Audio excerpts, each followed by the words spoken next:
What is going on, everybody? How you all doing? Yo, good. You? I'm doing well. I was doing good for most of the day. I feel like I'm starting to get sick. I don't know. Oh, the coof. It's the AIDS. It's probably more or less the AIDS than it is than the coof, I'm thinking. But yeah, we'll just deal with it, I guess. One out of two ain't bad. I'd probably rather one over the other. How you doing, John? Long time no see. Fantastic. I see that you are firmly in a feud right now. And I dig it. I dig it. I like it. I'm trying to stay neutral, but bastard Shane Davis, yeah. Now, how are you going to win this? Are you going to do like a dance off and Michael Jackson's Beat It? No. That'll be baller. No, I've already won it. There's no how are you going to win? I've already won. Well, that's a good point. Yeah, that's a great point. I'll turn my volume up here. Hold on a second. Volume. Why is it so low? Okay. Why are my effects all off? I don't know, but I think you missed the whole art part of not spelling it correct. Oh wow, that's a great shirt. Thanks. I missed it. What do you got? Oh hell yeah! I'm always fishing for compliments. Nice. What'd you say, Sean? The art part? Yeah, you gotta spell AH''T. You gotta stick with the brand. Where we got a brand and you gotta stick with it. I'm kind of disappointed. Well, it's true. Like, yeah, I wasn't thinking about being on my channel. Like, you're right though. I got to do that. What's up, Replicant? Say hi to the chat real quick. We got Chauncey Blakey. What's first one here? We got Jamie East. What's going on, Jamie? How you doing? Robert Shepard. Hey, Robert. I appreciate that, dude. He checks out every single thing I do in comments. That's really cool. I appreciate it, man. Thank you, Robert. Hail, Jeremy. Good to see you, brother. Paul Acevedo. What's up, Paul? What's going on, Paul? How's the weather out there? I think you're in California. We got Random Task in the house. Good to see you, Random. American Comics Co. I like it. Good to see you. Hail. I think we're all caught up there. Let's see. I see Replicant. All right, cool. We're good. You ever seen a shark's eyes, Chief? Black. Kind of like doll's eyes, all black, lifeless. All right, well, welcome everybody to Appreciating Comic Book Art Live. This is part 8, I believe. We're going to be looking at Todd Mcfarlane's run on Spider-Man, specifically his run on Spider-Man. And I've got certain issues here from 1 to 16. We're not going to look at every single one because we don't have time for that. But I pulled out the ones that particularly I like the best, or at least that stuck with me as a kid. And I also discovered, I think I'm missing a long box somewhere with a bunch of my issues. So I got to track that down somewhere. But I did move quite a bit in my younger years, and I'm surprised I held on to most of my collection that I did. So it is what it is. But we are going to rock with what I've got. With what? From changing schools? No, in my 20s, man, when I was doing music, I bounced around wherever I could live, and I always found a way to keep my collection. I think my brother held on to it in his attic for a number of years because I had no place to put it, and then I would just come and grab it, and when I actually had a place to store it. So I'm pretty proud that I was able to hold on to the majority of the stuff I did. But I know I've lost some things over the years. Ain't nobody got time for that. McFarlane is the king of the webhead for me. Yeah, I would definitely say that. I've been on a record before saying that Mark Bagley is probably my favorite overall Spider-Man artist because that's just who I grew up with. I know. I'm sorry. I'm sorry to disappoint you, John. It's like you like vanilla ice cream. It's your favorite. Sub NTM. Yeah. But it'll always be there. It's always reliable. It's never sold out. Plenty of quality in it. That's right. Yeah. But Todd McFarlane he's the guy that got me into wanting to be an artist. He was my first quote unquote love as an artist. Like I fell in love with that dude's art as soon as I saw. Oh shit! Actually, hold on a second. Let me show you something. The anticipation is killing me. Mm-hmm. Kick Fred Durst. Oh, is that no? That's Sean. No. Fred Durst. No way. Do I look like a tough guy? I'm a boy. I think you're Fred Durst in this scenario. Is that a baseball cap? Yeah. Yeah, Fred Durst is known for a baseball cap. I'm not a bearded Jaws guy. All right.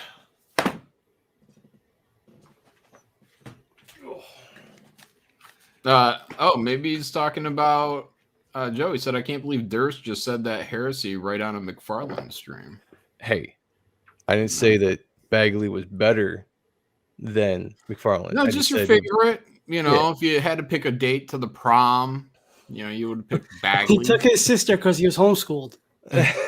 Hey now. Hey. Sean's just there you go. All right, so let me show you real quick. So this, I don't know how many people know what this is or have even seen this before. Oh, you should go full screen. Oh yeah, shit. There we go. This is the history of Marvel, and it covers like the Golden Age and like all that kind of stuff. Excellent book. I got this when I was a little kid, when I first started showing interest in comics. But what got me was this section right here, which was about Spider-Man #1. It was about Todd Mcfarlane. Now, I was a big Spider-Man fan at the time. I hadn't really got into collecting full time. You know, I just picked a book up off the spinner rack here or there, and my parents would buy it, you know, just random stuff. But when I got this book, I saw this section. I like read it all the time. And what really got me into wanting to draw comics was this section right here. So this has the breakdowns all the way through to the finished pencils in issue 1, or the finished art of issue 1. This. It's a big ass book. I'm gonna try to get in here. But I saw this for the first time. That was the first time that this right here made me want to be a comic book artist. Seeing this kind of stuff, I was like, man, it is so awesome. So that's what started me down the path of Todd Mcfarlane. And then I was in love with the dude's art for that point on. Ended up getting a lot of the Spider-Man stuff, and you know, getting into Spawn not too long after that. So yeah, if anyone gets a chance, that's an awesome book. It's called The 5 Fabulous Decades of Marvel's Greatest Comics or something like that. It's a good book, good history book. Todd Mcfarlane, Devil in the Details. Yeah, that's a good book. I've been living in the Star Wars doll's head and looking for a new place. I've been living in that Star Wars doll's head. Okay, I'm not quite sure what that means, Robert. Good luck. That's a chat member, that Star Wars girl doll. Oh, okay. Yeah. Okay, I got you. All right, Anna. Yep. Well, an Anna parody account, yeah. Oh, is it? Okay. So one thing I loved about McFarlane is, and you know, I guess the guys in the 90s, are the uses of the vertical panels. And I know we've talked about this before, John. You kind of explain why you do it. Big fan. Yep, for storytelling. Yeah, and I absolutely and also I think we might have even talked this specifically. When you do these city scenes, you do a couple of detailed buildings up front or in the midground, and then you can silhouette or negative silhouette the background. So it makes it so you're not spending all day. Like if I was doing a widescreen of a city shot, I would just be doing a lot of buildings and trying to make this whole thing look together. Whereas if you do that, you do a couple of stylized buildings, you can actually get in and out of each panel relatively quickly. Yeah, it's a great tool. I mean, you can see it, you definitely see exactly right there. And that's one thing I loved about McFarlane's buildings is it's detailed, but it's not like overly detailed, but it gets the point across, you know, and it gets the congestion of the city, good layer, good depth with all that. That's a good point. Like that's kind of one of the things that I kind of get from McFarlane's work and other people like at times like Portasio, whatnot, is like the congestion of it. It feels full. It feels like the world is at times, you know, it's not every time, but that's what he does. I think more often than not, better than most. Just like even in that last panel, like you're right into that crowd, you know, you got a guy, you just drew the ear of a guy, a bit of the eyebrow. It's not like even the best crop, but you're in that panel, just kind of going right over their heads. And fantastic stuff. And like his perspective at times, I think even he would say like he kind of fudges it a bit. You know, he just kind of gets the rough idea and then he just goes in there and starts kind of inking this up. But I think it's worthy to note, I don't know if you were going to go into that, but like at this point, he's writing his own Spider-Man stories. Like everything from here on out is him writing and drawing. So what you're getting here that you weren't getting necessarily before was the full McFarlane. He's writing it, drawing it, inking it. I think sometimes lettering it, if I recall. Oh, no And shit. I mean, because Todd really was the full package. He might have, I don't know. I hate to say it. He might have done colors, maybe. I don't think know. on issue 4 or 5. Did he? Okay. I think, yeah. Yeah, because I didn't know if I was just dreaming that, but I haven't looked at this stuff in so long or dug into it in so long. Because I got the collected edition right here. I skim through it all from time to time, but not necessarily reading the credits. Yeah, it's been actually a second since I've looked at these issues too. Like I've got one of the digital collections of all this shit too, and a lot of times I'll just pop that up on my phone if I'm looking for references and stuff, so I don't have to.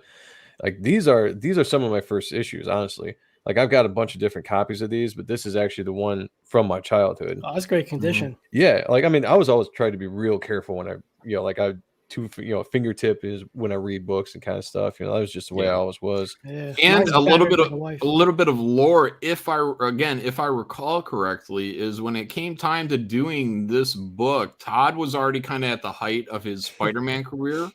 What he wanted to do was go off and be able to write and draw his own book. And he thought he was going to have to go to some lower end tier. And he kind of told, an editor, look, I'm looking to do anything, but I want to be able to write it, but he was so successful at the time on Spider-Man. They said, well, how about another Spider-Man book?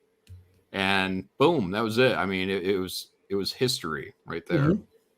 Yeah, and that it was great timing too, because this was right around the time where a lot of the other number ones were hitting, X-Force 1, X-Men 1, doing like a lot of the reboots of the number ones. Yeah. Yep. And, Todd, Rob Liefeld, Jim Lee had all the records. I mean, these guys were not just the comic book greats; they were the comics book kings. Is that right? Yeah. Not comics gate. The comic book kings. Yeah. So. These guys were top of the mountain in 1991-ish, 90, all the way up 92, 90, 91, 92. Like that was where there was nothing else. Not for me specifically. Those were my three, so. Those were my first three loves. I mean, it kind of went McFarlane and then Jim Lee and then Rob Liefeld. Those were the three guys that I kind of just gravitated to.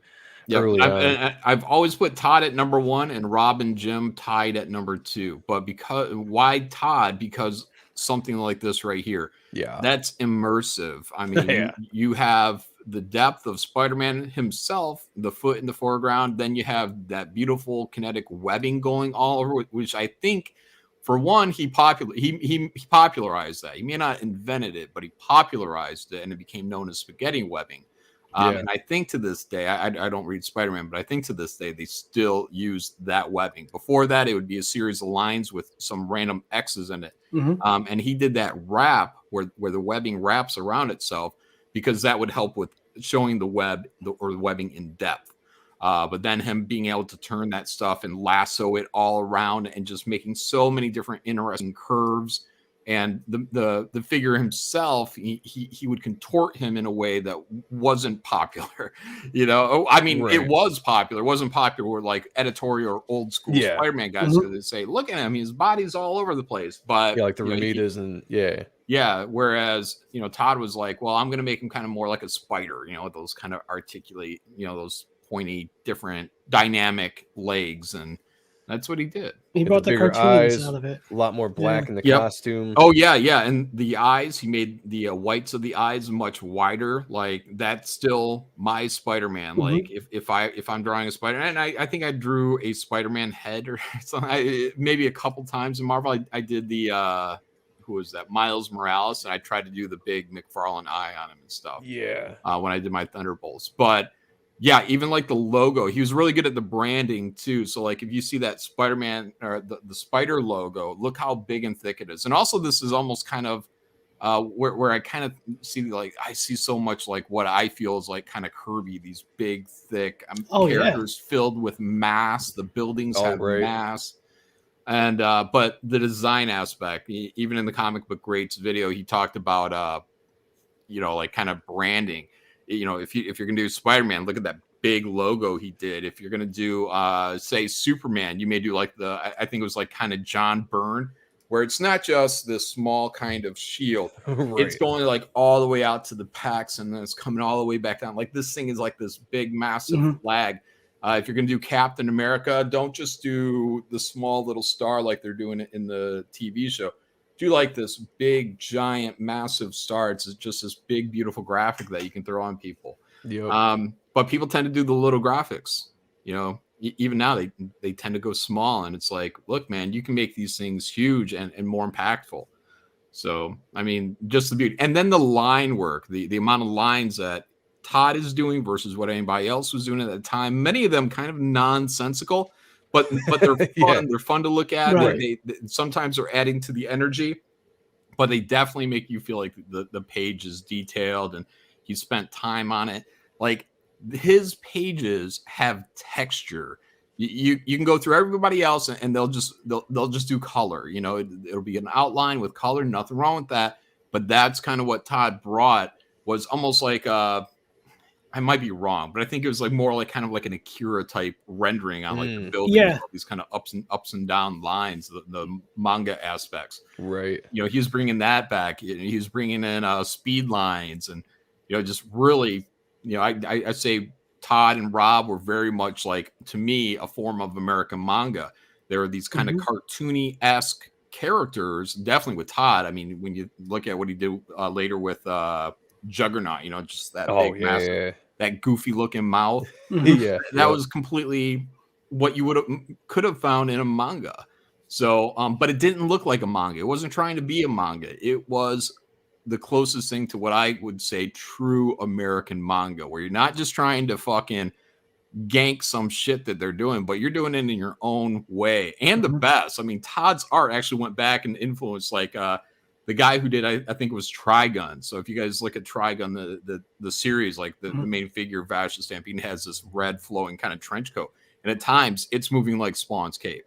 So, you know, you know, Todd was his own thing. And that's why, again, he was so great, because he wasn't just trying to fucking grab the manga crowd. He was trying to do his own shit as fantastic as he could, and it spills onto most of these pages. Oh yeah, and, you know, and Todd was a great storyteller, and he even said that, you know, art wise, like he wasn't in the same kind of class or whatever you want to say of like Jim Lee, that how they drew. But what Todd did is he brought a very unique style to everything, which again set him apart from a lot of the artists at the time that were, I don't want to say clones of anybody, but, you know, we're heavily influenced by the Art Adams and John Burns and stuff. And McFarlane boring art. Well, other than Art Adams, but right. Yeah. Just a lot of boring art out there, man. Like people that come from like that Neil Adams kind of school. Yeah. It's like you belong at DC, because, you know, for me, like how I saw that all was like, that's my grandpa's art,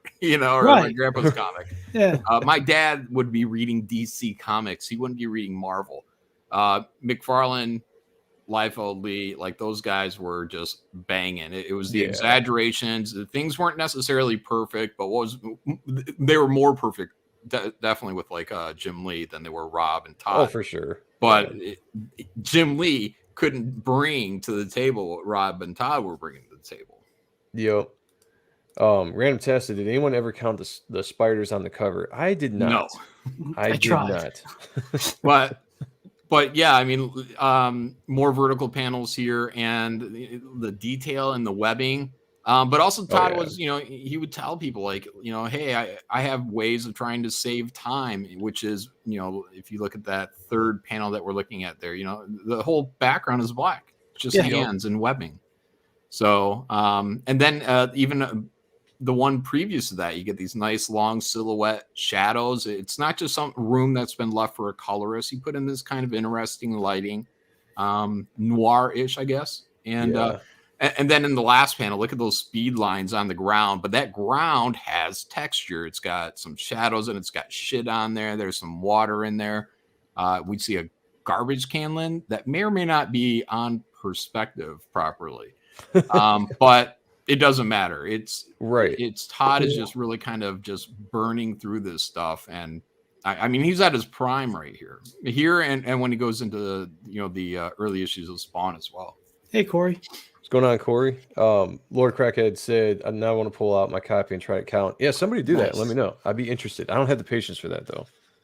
And his lines are so gritty.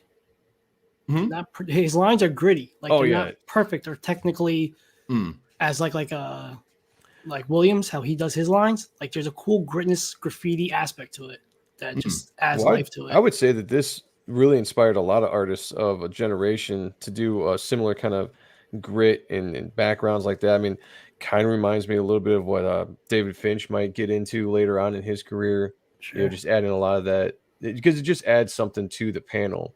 You could have just very well left that be, but what he added there just brought the scene together. You know, it's a very it's breathing. It's a breathing scene. Yeah, it's another thing about this book, this run, which is why I wanted to look at Spider-Man and not like Amazing Spider-Man stuff. Being that Todd was writing this, you know, it was a much darker take on Spider-Man. You know, you know, we're not in daytime. You know, we're in nighttime a lot with this, so we really get to play with the shadows.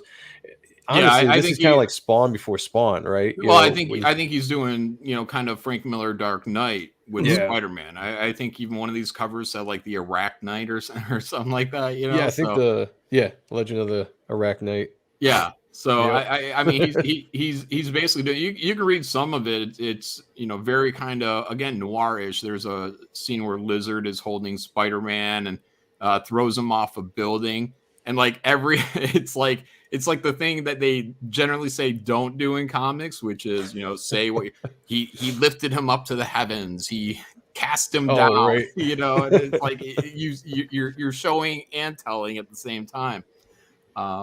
But yeah, it gets into that where it just kind of gets into these narrations, these inner monologue type things, or not necessarily inner, but just straight narration. So now, I know you can't see it probably because the way my camera is, and I had that kind of a harder time. Look at all those bricks. Look at like that's insane. Yeah, and that panel, it reminds me of like those staircases where you can't really tell what's up or what's down, because you kind of get this, you almost get two different kind of views on that when you see that first panel. You're like, wait, am I looking at it this way? And it actually takes you a second to kind of orientate that panel in your mind. It's a very interesting panel. I don't know if that was his intention, but it's very interesting. Well, you're saying sometimes on the perspective, you know, like there's the grid and stuff that you can really do and get like the proper, you know, point perspective or whatnot. And there's sometimes I think there's just like a feel that some of these guys like Todd might do. And I'm sure he followed some kind of perspective, but a lot of times it almost feels more like a feel wise. And a lot of times I feel like it's more energy. You know, well, I think it gives that. I think it would give it that more organic look. You know, when you're just following a ruler, you know, it tends to just look fake. Whereas if you kind of get the general idea down and then you start going through there and keeping it in that general sense, it's not it's those small imperfections that actually can give it or help to give it that organic look. But also spot blacks, the rendering. I mean. Yeah. What he's doing in the dirt and the mud, you know, that's like a master class in how to draw dirt and mud. And even to this day, not a lot of people can draw that well. You know, these kind of smaller things. Like Todd would go in and give almost every little piece of rubble a little bit of extra dots or shadow or something of interest. But without, and then the genius of it all is that a lot of people, especially younger artists, would go in there and just try to render everything. Like, I gotta get the spot blacks on here, I gotta do it on the, and then it could easily become a big mess, especially when you factor in like the speed that Todd was working at to do these books, you know. So, you know, 22 pages in a month, writing, drawing, lettering, and at times possibly coloring. So, which I'd love to see that verified just so I can put a check mark in my brain on that. But also it's these things like that. This is kind of the storytelling that I really enjoy. You know, this is an important element, but it builds a bit of mystery, builds a bit of that darkness. Hey, here's a little rat scurrying. Oh, the rat is just getting stomped. Here's a lizard pulling on its tail. And I don't know if it ever shows the eat or puts a chomp or anything like that, but I don't know if he gets distracted by the dudes or if he actually ate the rat, but I was going to bring that up. Cinematic. Like, exactly. Cinematic. I love the storytelling. And it's very, you know, he built this story up, especially with Craven coming back from the dead, the witch, and then the lizard. This is very much a Spider-Man horror. Very book, much, yeah. And this even panel, when we look at Mary Jane, like I love that kind of transition. Like we have the lizard doing the little pinch of the finger. Oh yeah, and then we go right to Mary Jane, and then she's kind of doing this, but then it's that big eye shot. Like that's and that shadow on her face. It's like her expression, like there's even a darkness in there, and then it lightens right back up as soon as we move into Peter. Fantastic. So Mike. Random Task said Todd definitely colored issue 4. What's going on, Mike? Man, excuse me. Now wait, some of these pages, if you look at, it might just be the printing. Like some of the blacks are stark black, and then sections of it are not. Like I've always wondered if that's just a printing error, or if it was purposely pulled back so those could pop out more. Good question. Yeah, it's interesting. Yeah, I'd have to be digging into the pages to kind of really get into that. Yeah, it's just killer. And this goes on his like, was it 70-30 or 80-20 element of doing a page? Like it's not the full body, but there's just enough detail and whatever to sell it and make it cool. That's a huge impact I've always loved about him. Yeah, it's a great way to add a lot into a panel, give some dynamic movement, and you don't have to show the entire body. Basically, with a lizard, you're seeing a little bit of his back, his head, his arms, and one leg. But the entire body, as far as a reader goes, is there. It's awesome. Yeah, but even then, like, look at the hair on that kind of redheaded dude. Like, what he's doing there, like, there's so much interest in that hair. There's a little bit of motion to it, maybe a little bit of wind. You're kind of wondering, how does that haircut kind of work? But it's completely fun and interesting to look at, and that made kids like me want to draw. It's like, oh my god, I really want to figure out how to do something like that. So there's an energy there, a mystique there, something you can't get out of Jim Lee. You cannot get this story out of Jim Lee. Jim Lee can't even actually draw a great Spider-Man. He can draw a Mark Bagley a very qualified Spider-Man. You can't draw like a Todd Mcfarlane. This is the greatest Spider-Man of all time. Though I would love to see Jim Lee give it a try. He's so old in his age now. If he just got out of DC one day and said, "I'm going to do a Spider-Man series now," that'd be interesting. That. Yeah, I'd be like, all right, let's see it. The only time I've seen Jim draw Spider-Man is I think he's done some sketches before, like on Twitch, on his Twitch stream. Yeah. That looked pretty decent. But yeah, as far as like a book, I'd like to see how he actually took on the movement and everything. Because that Punisher game cover for Game Boy back in the day. Yeah. Itty bitty Spider-Man. Yeah. Nothing special. Spider-Man's a hard character to draw. Another example, those bottom two panels of Todd, just these kind of shortcuts. It's goes into a bit of theater in the mind. He did a couple of action shots up top, and then it's just like, I need to get through this page, theater of the mind. And you'll see him do that even in Spawn, where it'll just be a sound effect, or like I saw this one image going around the other day. It was just like, from Spawn, where like here's a limb in the air and it just says, what are chunk or something like that. Or, I saw that too. Yeah. The Violator's arm. Yeah. So, but in Spider-Man, I think there's sequences where it'll just be like, you'll have a panel with nothing in it except word balloons, and it'll be like thwip, thwip, thwip, thwip, thwip, thwip, or pow, smack, bang, bang, whatever. And then you turn the page and then you kind of see the aftermath. That's a good way to kind of close up something. No, this is definitely heavily Frank Miller right here. Love the silhouette of the building. Only enough of the highlight of the building to show the shape of it. Yep. But it works so well. Yep, and again, huge time saver. He didn't have to go in there and draw everything. He's looking at the clock and he's like, this thing is going to actually work really well if I just silhouette that whole deal out. And again, with a lot of time, thin vertical lines here, but it's just really interesting storytelling. Yeah. Well, it doesn't just save time; it also adds to the atmosphere. Like that's important. It's also adding to the atmosphere as he's going along. And then we have, what is this? Was it Craven's daughter? Is that who it was? I can't remember. Callisto, I actually read this book. Yeah. So whatever, her popping out, and Yeah, like these home scenes with Peter are great because they're just kind of light, you know. He looks goofy. It's the contrast. It's like daytime. Right. I almost wish the rendering in this point wasn't so much on the walls because, you know, we're in their apartment. So, you know, just to kind of lighten it up. And then that way it would have kept the apartment looking very kind of clean or organized. Whereas then we go out into the city shot, the next one, where the outside now it looks, because of those same lines, now it looks dirty. Yeah. So that for me, that would have been a little bit more effective. But, you know, they were poor, I guess. I mean, she was a supermodel. I don't know how poor they were. So right, yeah. And then obviously there's no end to Todd's awesome positioning that he can put Spider-Man in. Yeah. I mean, I'm floored sometimes thinking about like he was always finding different ways to put Spider-Man in. Like, he didn't just like settle on certain positions. This one I wouldn't say is like my favorite. You know, like the upper torso is getting a little too small, a little too compacted. Right.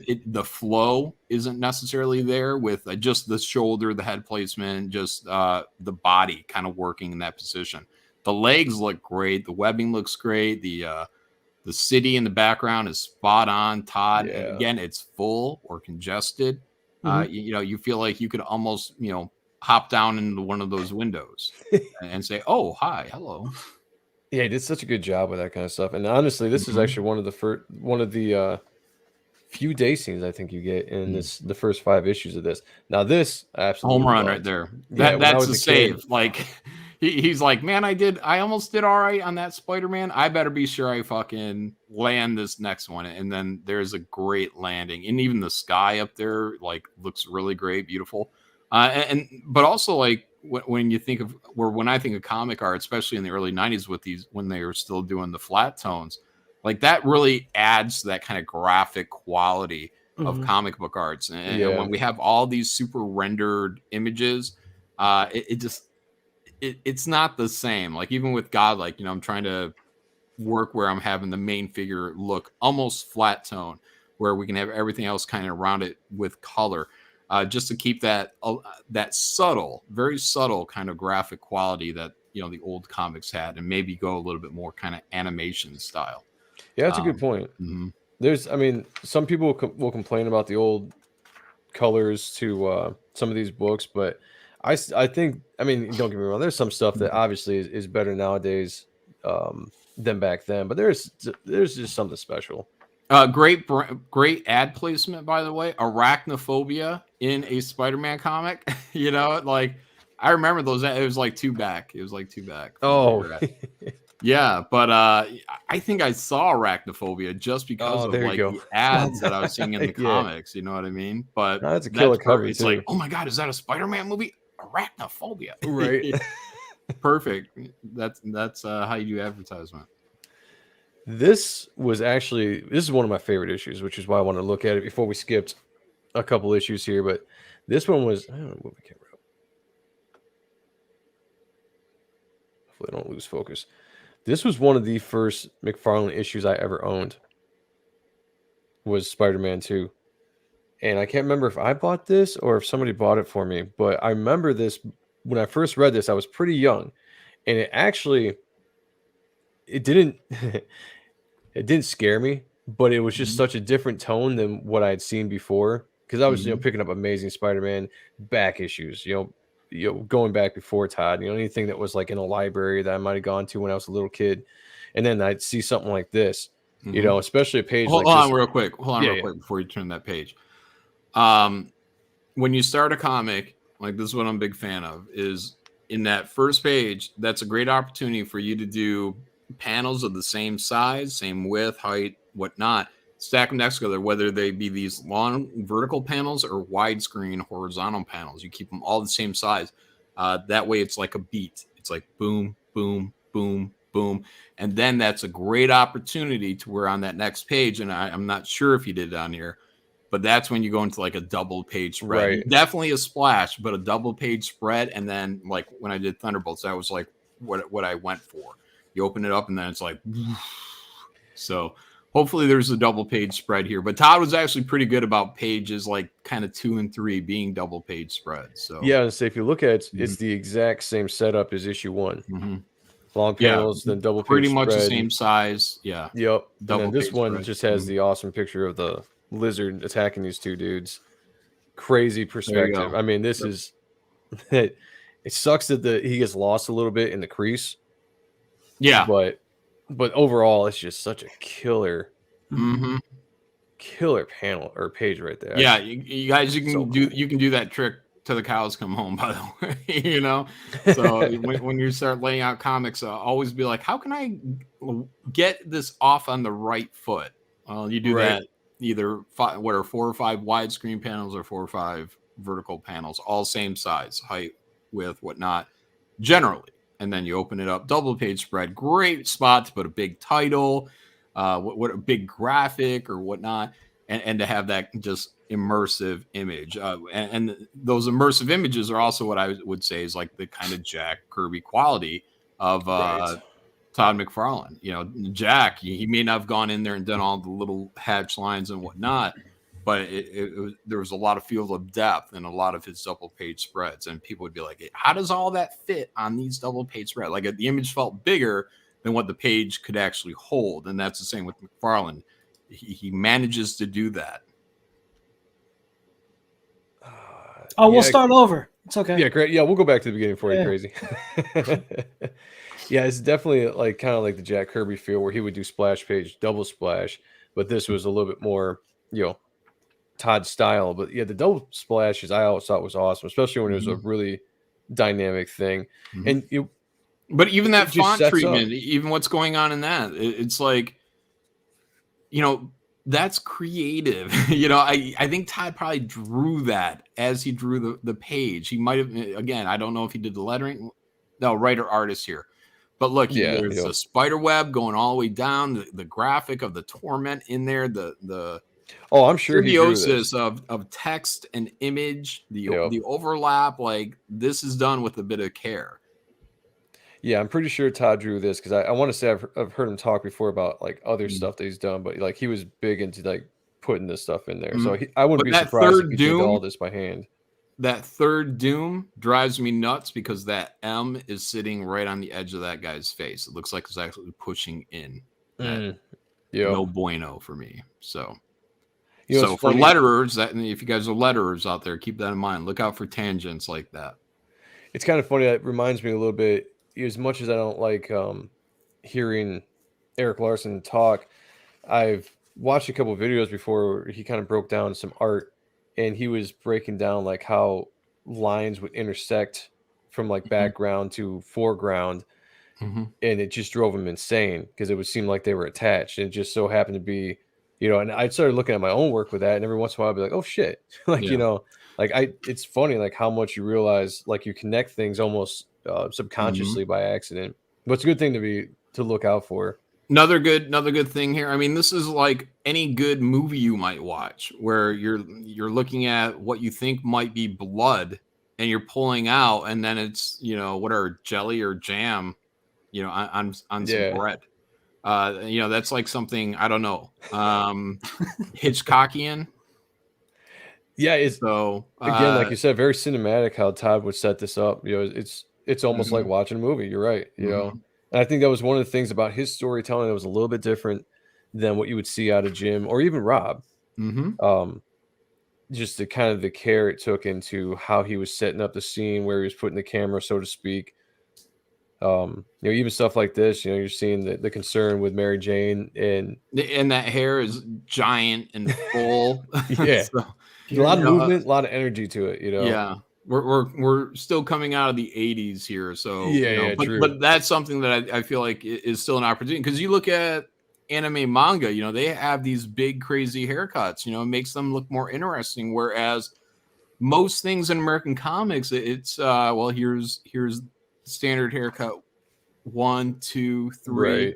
The best haircut we have, like that's kind of ours, I think, is Wolverine's. So, but Rob was known for doing some interesting haircuts, like Riptide kind of had that. I don't know if you'd call it a beehive, but it was big hair. That's something that people should be putting into consideration when trying to make, a great comic book as well. It's just that getting away from reality one step beyond, a little bit bigger, and that's what was kind of great, possibly with like the 80s, is like the 80s almost were really good comic books in real life because if people were wearing these shoulder pads, to make their shoulders bigger, wider. Everybody looked like they're coming out of a fucking Talking Heads video. Yeah, absolutely. I love the placement of the spider here in the eye, and then you got Spider-Man here in the moon. Mm-hmm. It's a nice reflection there. Again, with the building, like we talked about in the issue 1, where it's completely blacked out except the highlights, and that must be her where she's at. But so it gives it kind of like you know what it is now in the story because we already saw it in the first issue. But it's just, man, the way he uses blacks in this issue is just awesome. I love how almost everything is framed in black. It feels real tight. Feels almost claustrophobic a little bit. No white negative to kind of just space things out. Yeah, just so much of him is on fire, throughout. But again, like to me, I look at almost every page on here, and for me, it's like without a doubt why Todd is number 1. It's like each page, like there's so much like of an organic feel to it. It's fun to look at. You want to draw it. And panel 1 on the second page there, like look at all those little bits of glass. Like that's kind of like a thing I say if you're good at, or if you're drawing something simple, draw a lot of it. Like don't just draw 4 little pieces of glass or a couple of big ones, a couple of small ones. Like draw a bazillion of them, and they're easy. It takes some time, but it's not a lot of brain work. Just doing a bunch of, because it just becomes more interesting to look at. Be it shards of glass or Spider-Man's webbing. Again, if we look at it on the previous page, look at that thing. That could have just been Spider-Man there, and Todd could have been in and out of there. But he said, I want to be sure I add this extra layer of depth by using this webbing and whipping it all over the place.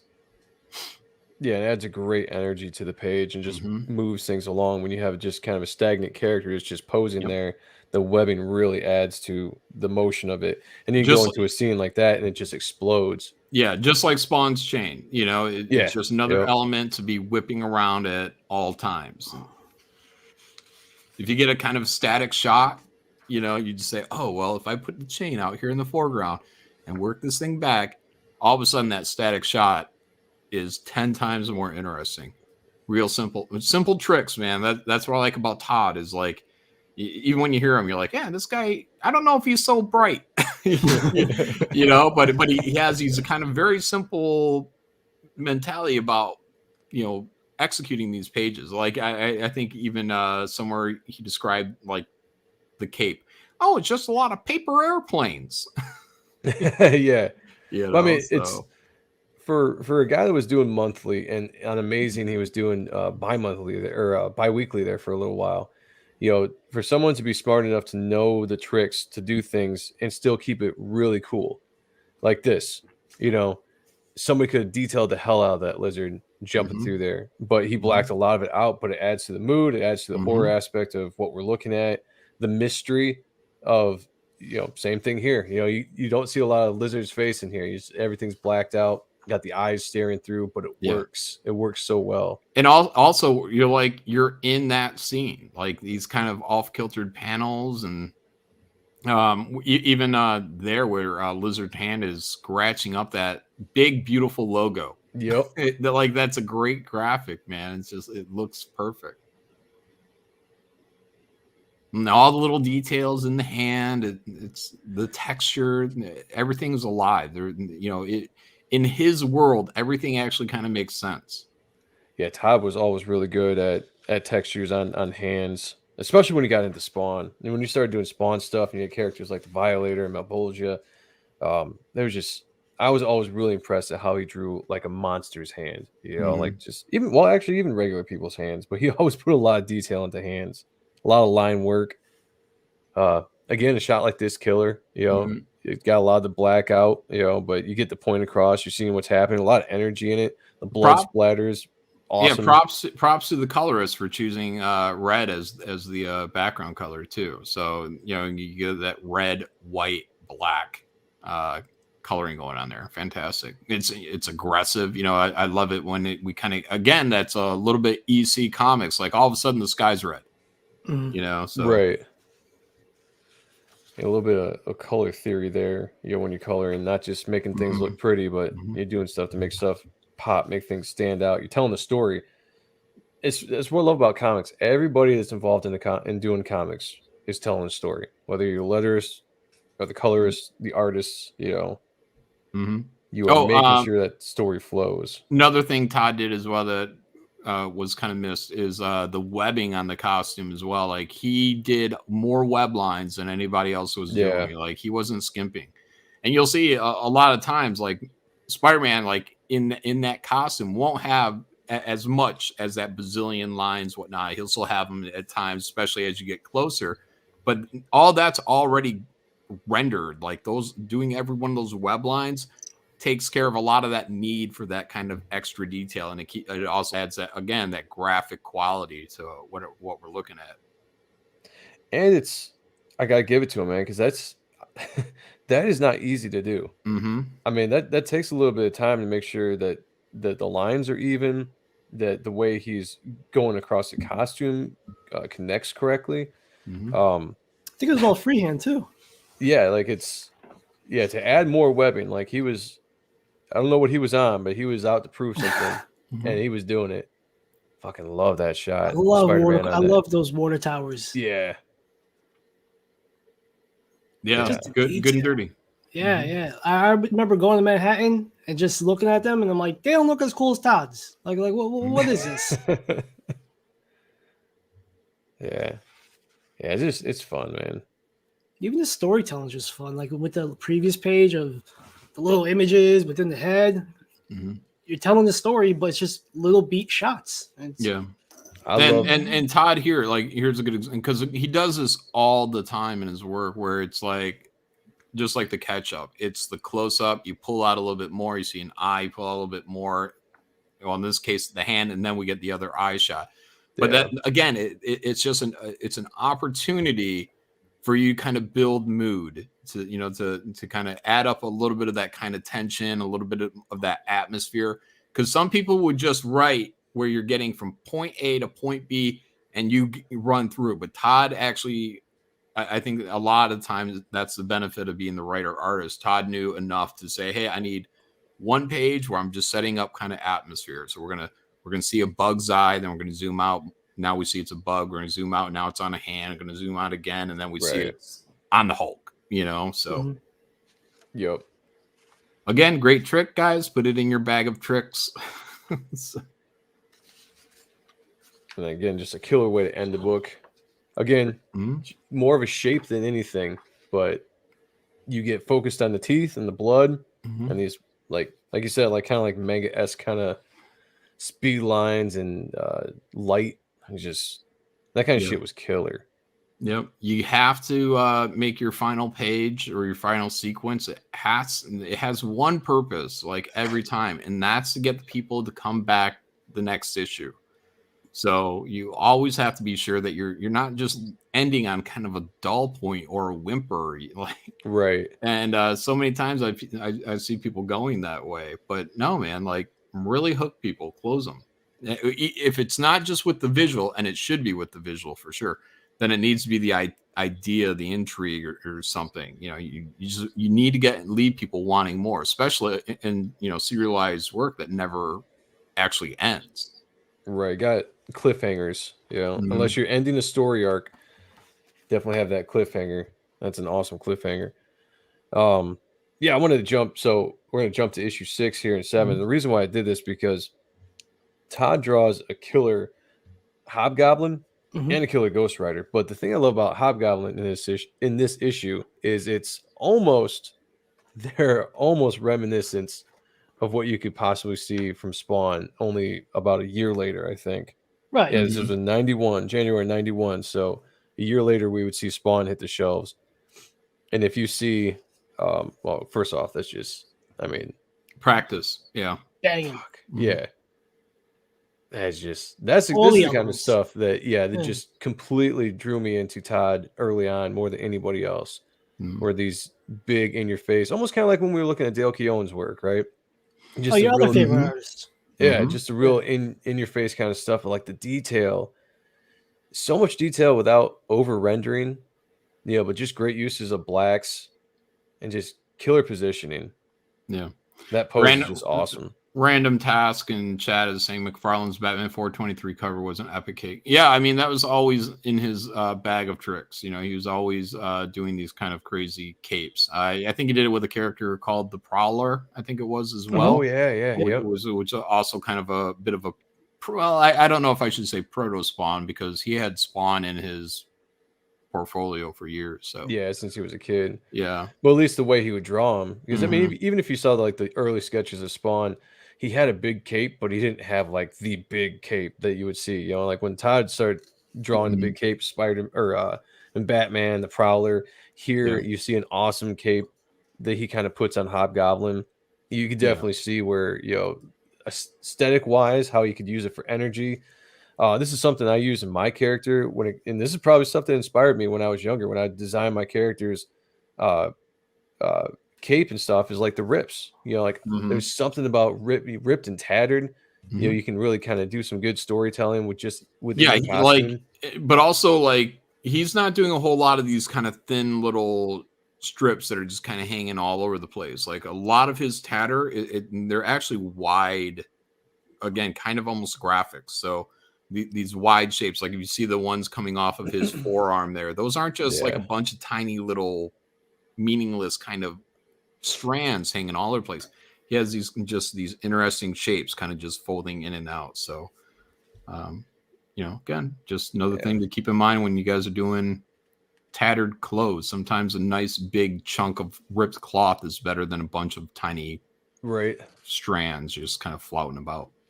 Now, Comic Book Bob said, I love how McFarlane's Hobgoblin story dark without making Spidey dark. And Electro said, really cool how McFarlane's Hobgoblin is so sinister looking. Yeah, that was the one thing when I first started getting into McFarlane, it was Spider-Man, not Amazing Spider-Man. So like these dark take on the characters were the first time I was seeing these particular characters. I'd seen them before. I'd seen the classic Hobgoblin, not really menacing, kind of a cool design, but not menacing. Then you see him in something like this and you're like, holy shit. Like, yeah, I think he murders that kid's mom right there, doesn't he? Yeah, he does. Like, it's definitely implied. Boom. So. Yeah, shit like that when I was really young, like, okay, I would have been 10, 11 when this came out. So for young eyes, after growing up on classic Marvel Spider-Man stuff and then reading something like this, it was definitely changed your perspective on things. I'll say that. Yeah, because like when I got into comics, like that was what was kind of cool with me. I was a fan of like 1980s, Saturday morning kind of cartoons, and they were fine, but finding comics, it was like that next step towards kind of like more adult material. It's a little bit more, your characters are a little bit more, they're drinking beer, they're smoking cigars. But yeah, and then you throw in Todd McFarlane, and then again, that's kind of that next level for people at Marvel, because you're not necessarily ready or prepared to read a Spider-Man being kind of put into that Dark Knight role. Yeah. So he made him darker, more for me, very interesting, definitely on the visual side.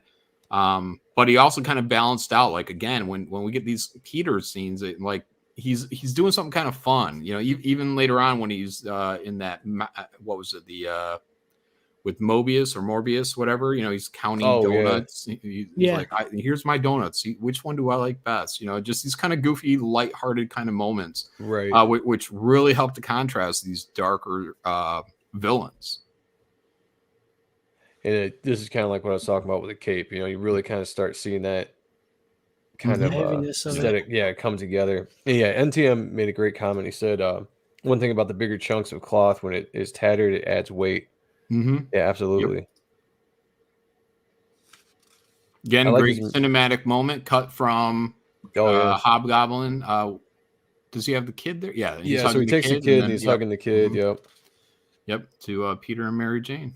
And then again, we get that nice, look at that zoom, or very cinematic. You can look at even Mike Mignola's work, guys. And when you look at Hellboy, and this is also something I love, like he'll take one panel You know, like someone will be fighting or something will be going on, but like one panel, and it's common. You'll see it. One panel, it's just a statue head.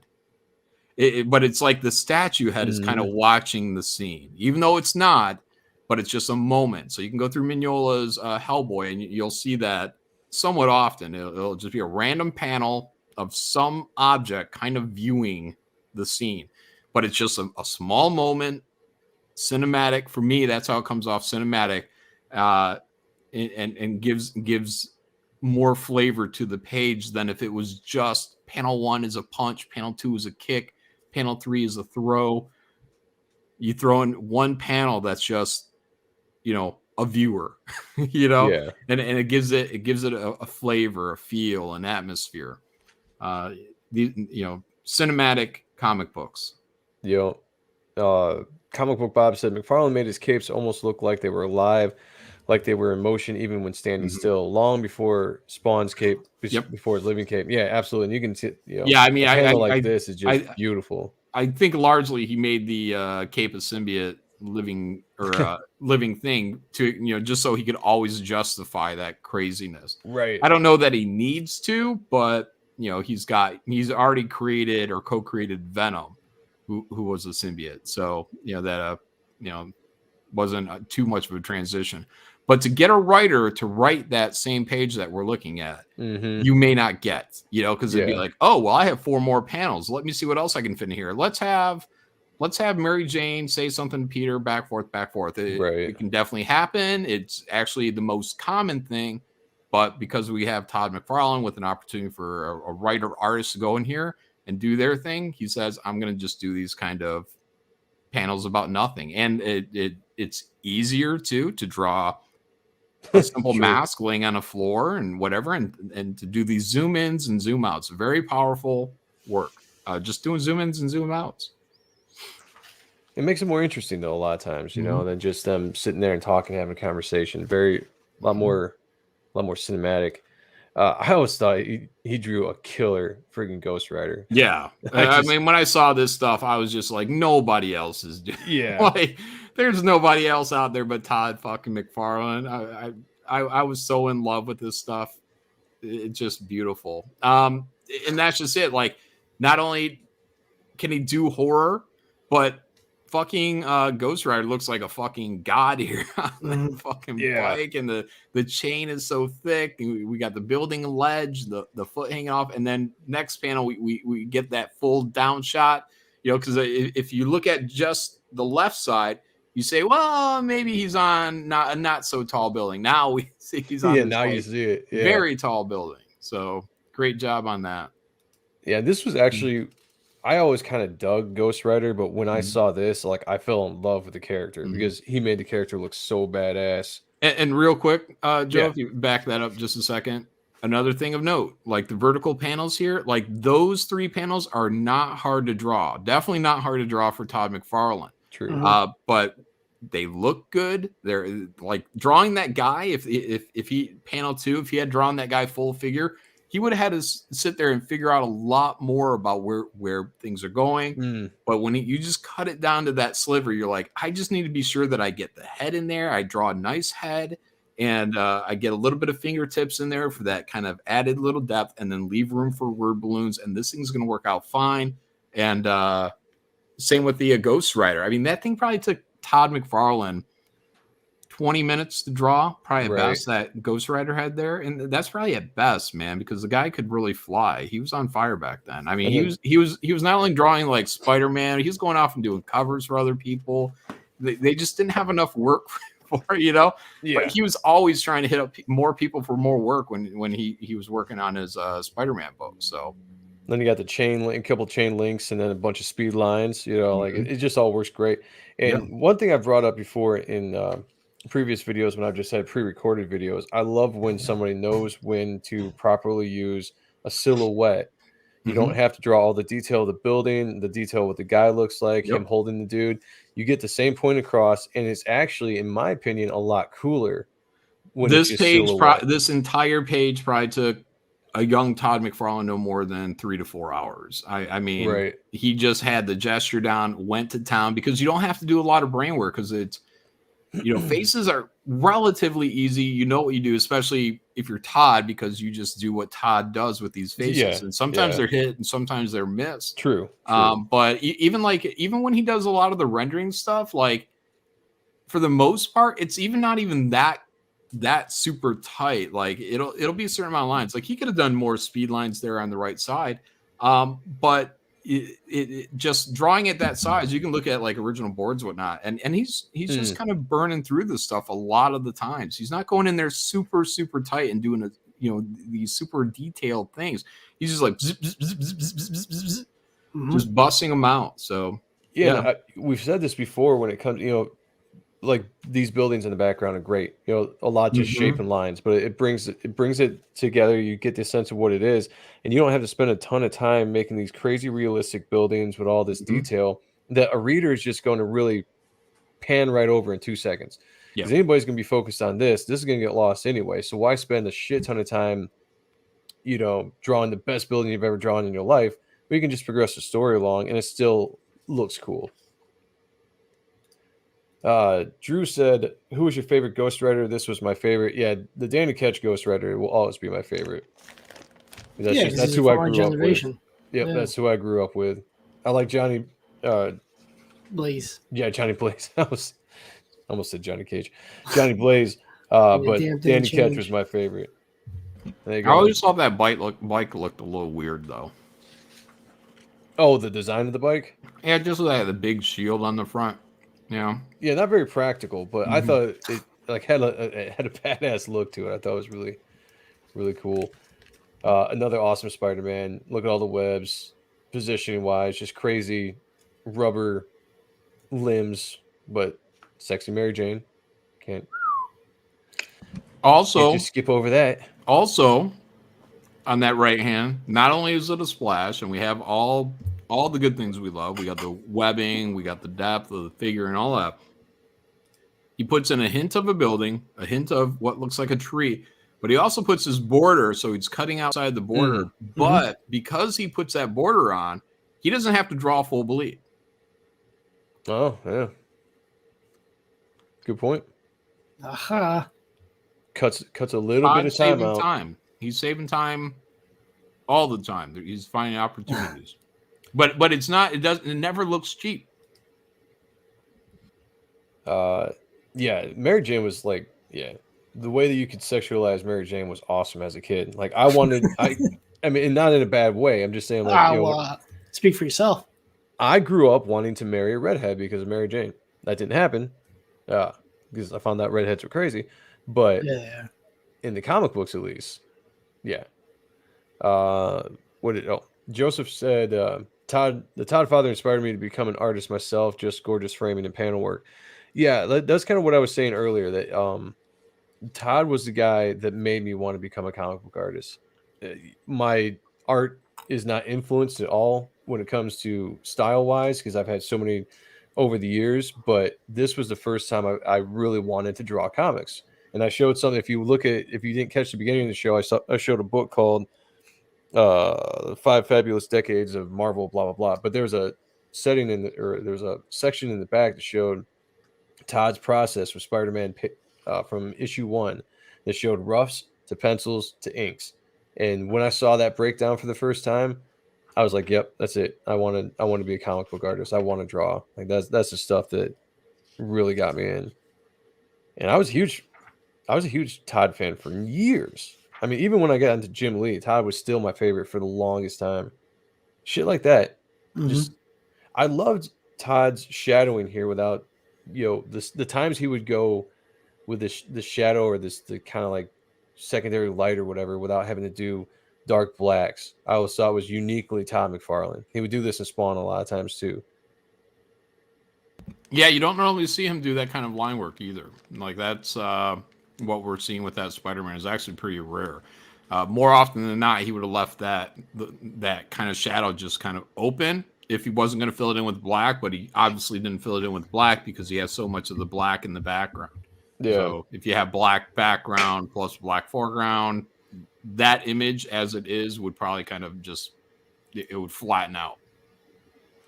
And there's the I guess I never really noticed this before, but there's the reporters He was starting to really kind of lean into that Frank Miller Dark Knight that he would carry over into Spawn. I didn't realize he did that in I didn't realize he didn't do that, or I didn't realize he did that in Spider-Man. Reporters are handy because they can cover the information in the story that you just really kind of need to get across. Like, hey, this is kind of the bigger picture.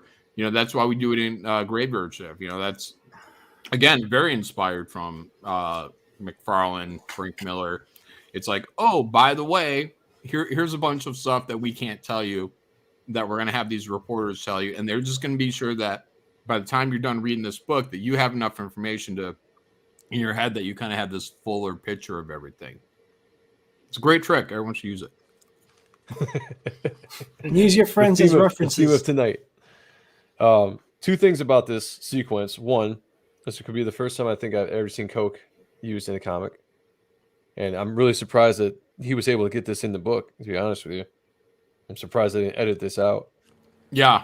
I think at times, you know, that's where people were, some of the criticisms were, Spider-Man was getting too dark. I think he had webbed somebody up with their fingertips. That's right. I forgot what issue that was. Dumping Coke in front of a Coke head, you know. Yeah, like that's torturous. I love it.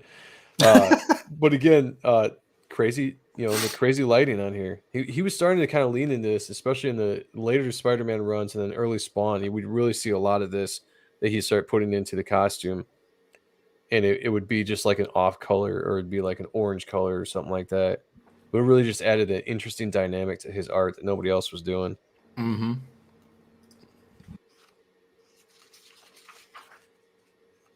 Yeah, again, you know, similar thing right there. Just interesting shading there. But again, like you said, John, it's all black behind him, so he's not fading into the black. It still pops out. Yeah. Yeah, because if he would have made Ghost Rider all black there, we would have black foreground, black midground, black-ish background if you count the bit by his hip. So right. I just look at that Hobgoblin. It's so awesome. I must have drawn that so many times as a kid. You know, it's simple and it's quick, but it's also fun and it looks awesome. Yeah. I think I'm going to draw a Godlike in all vertical panels. Get this thing just done. I tell you, man, like I want to experiment more with vertical panels. Like I'm not completely sold on the storytelling yet to accurately do it, so I'm still trying to make sure I understand it fully. But once I do, I'm going to do more vertical panels in my work. The thing is, it's everything in moderation. You know, you want to be using these things at the right time. Even Todd, he's not always doing a vertical, but he does a lot of them. They're time savers. They're big time savers. And there's that kid turning into the demon or whatever it is that's happening. He's so proud of himself. He's like, look at me. Yeah, I think this was the time where Hobgoblin was possessed with a demon or something, where Demo Goblin came from. I don't know. I can't remember. I don't know. I remember him having some kind of religious awakening in that issue. Like he thought he was saving everybody. Right. Yep. So, Todd's still just doing the writing and the art. Yeah, I don't think I had the issue on here where he was doing the colors. But yeah, again, vertical panels into a double spread, kind of his theme he was running on this book. But yeah, look at the depth with all this debris. You know, that's just shit like that's just too awesome. Debris again, great cheat. Look, you know, even like if that bike isn't drawn perfect, and it may be, but even if it wasn't drawn perfect, if you take these big bits of debris and you kind of break up these lines, then they don't have to be so perfect, right? You know, fill things up.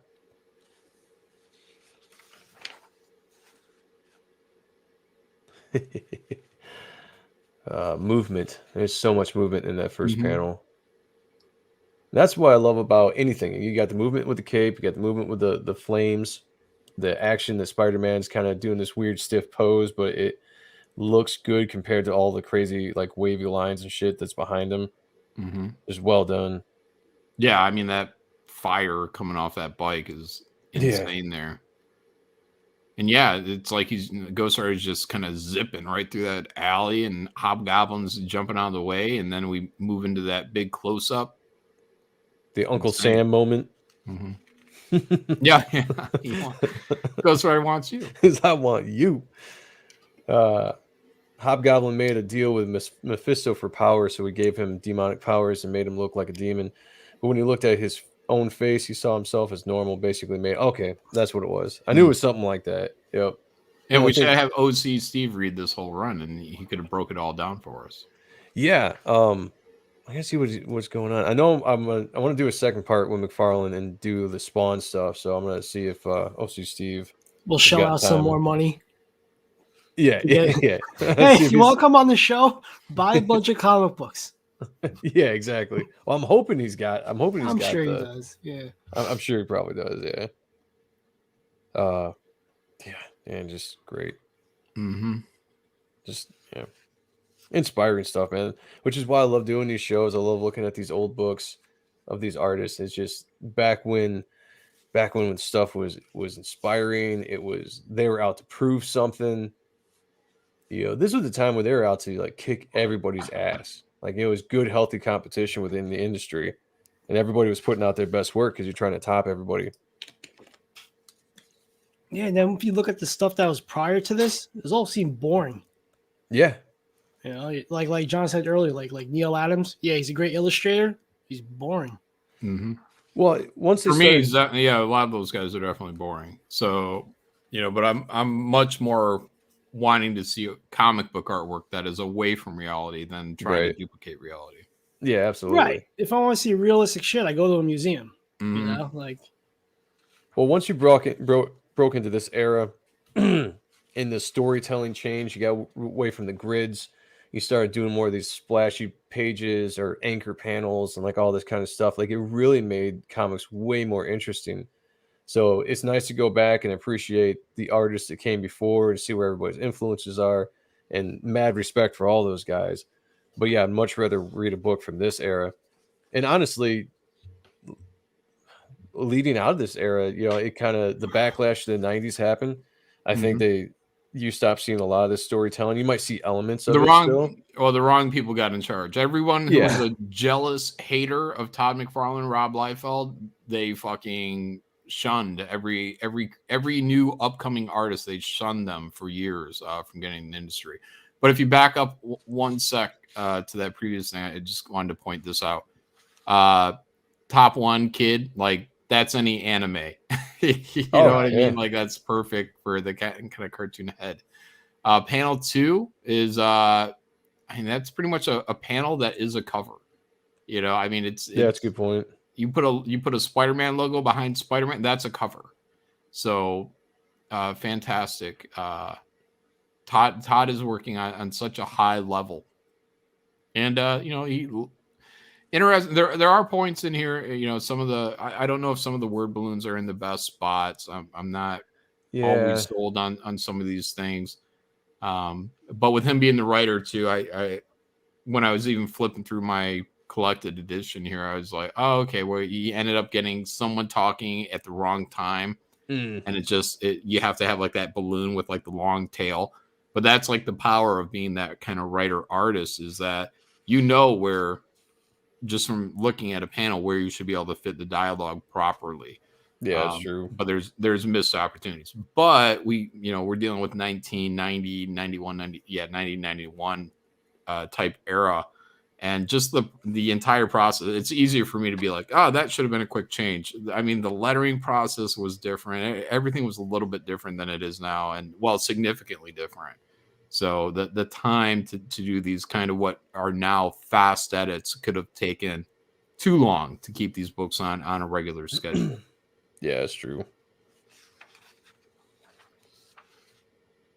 Yeah, I could look at his Hobgoblin all day.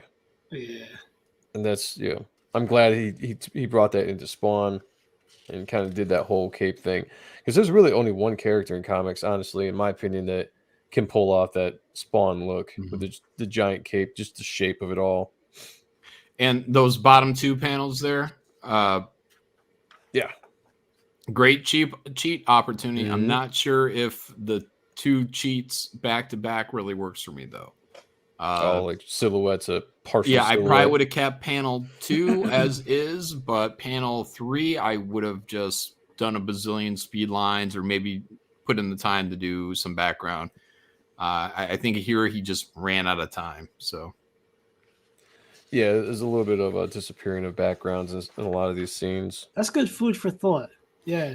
Yeah, well, you can get rid of backgrounds, but and stuff, you can get rid of backgrounds and you can replace them with speed lines. I mean, that's in itself is another cheat. And because you're just filling it up, but it looks good, and the speed lines add speed. So when you do these completely bare backgrounds, like panel 1 looks great because it's that kind of stark white going off into the sides of the pages. That works fine, but when we have 2 panels that are right next to each other and they're just bleeding so much empty room there, I probably would have kept panel 2 and panel 3 found a different way of handling that. Panel 3 is it's not necessarily a hit for me. I like how he added some speed lines, but that was about it. Yeah, but, if you went with those lines that we saw earlier with him hunched over, and even the Ghost Rider type of lines, I think it would have been a little more impactful and a little more cooler. Yeah. He ran out of time. Take that entire background, do horizontal speed lines, and then throw in all the debris again. Like put debris in the foreground and little bits all over the place. That would have made that kind of McFarlane hit. And like I said, I think here he just was running out of time for whatever reason. I mean, and who knows? I mean, when did he start? How long was he off of Spider-Man before he did Spawn? Was he gone for an entire year? All right, so he was just doing Spider-Man at this time. Yeah. And fantastic Spider-Man there. That's a great job. Fucking just rip, man. And again, the attitude, the feel. I'm not sure you're going to find that maybe even today with another Spider-Man artist. No, I think you're right. I mean, look at just those proportions are like, that's Batman. It's not necessarily what people would be drawing for, Peter Parker. Yeah, well, Todd was like the only one that drew a thicker Spider-Man that I can think of. I think everybody has always really kept him lanky and skinny, and Todd came out and gave him some muscle, some thickness to his body. Couple eye shots there. Again, great time to just get in and out of the page. Open background, that one works with Ghost Rider, I think. We got a little bit of detail in that kind of mid-ground. Yeah. And again, I really like that kind of concept that he was throwing in here. I don't know if it was something he was experimenting in, because I feel like I didn't see that up until later run here in Spider-Man, where this might have been all black, and he's really throwing in a lot of lines for the shadow areas. Yeah, maybe he was getting into Barry Windsor Smith for a minute. I don't know. Yeah, that could be. Showed the original for that page with Spider-Man crouching on the ground, on the comic books. Yeah, crouching. There you go. I see the coach's Asian side in his face right now. Hail one and all. John, are you high? No. What am I? Maybe I'm squinting. Squinting. All right, let's see. I'm gonna take out a couple here. Do that because I want to do the first of the Wolverine. Because this was a deep story. Yeah. That's a deep, dark story. Yeah, it starts out just crazy deep, crazy dark. So okay, here's a bit of criticism. I know it's easy to go to the kid trope, like kids in danger. We already did it with Hobgoblin, like that was that story. Now we're going into kids are being murdered or mauled in the woods, and spoiler, it's a child molester discarding these bodies. It's Billy Kincaid before he went to the Image universe. And then we get Billy Kincaid. It's like, all right, I get it. Like, you got the kid murder story in there. Let's move on. Let's find something else we can do. Because like, how many times are we going to do we got to punish the child killer? And I'm not pro child killer, no matter how that may come off to you guys. But like, you did your child killer story. If you're going to do a child killer story, let it be this great big kind of epic child killer story. If you have the time for that. Otherwise, they're a good kind of quick hit. Oh man, that guy's not just evil, but he's the worst evil. So, I think there could have been something else that Todd could have been doing with these stories, but more child killer stories, I guess. It's funny because until you kind of just mentioned it, I guess I didn't realize how many child killer stories he had.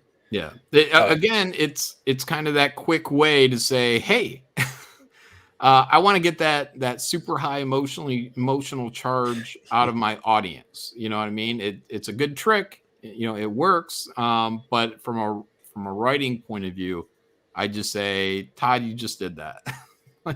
What's his issue with kids? Child killer story. What's that? What's his issue with kids? Nothing. It's just an easy trick. Right. It's like just like all these other tricks that he has in his bag of tricks. He knows if you tell a child killer story, you're going to get a larger emotional reaction from your audience. But I mean, what was this run? Was it like 12 issues or something like that? And 16 altogether. Yeah, so probably the Hobgoblin, was that 2 issues or something? Yep. Hobgoblin was 2 issues. This one I think was 4 issues. Yeah, so out of that 12 issue run, we have 6 issues that are child killer. But 2 separate child killer kind of type stories. One's a child killer, the other's a child killer and a molester. So, and I guess at least props that he amped it up. Now it's And I honestly don't see how he got past Marvel with this one, because I mean this is definitely like what you would expect to see in Image. I mean you got the rotting corpse of a kid missing a leg, just all. And, Marvel let it go, which is I'm glad they did. Look, I'm glad because this is teenager Jon Malin right here.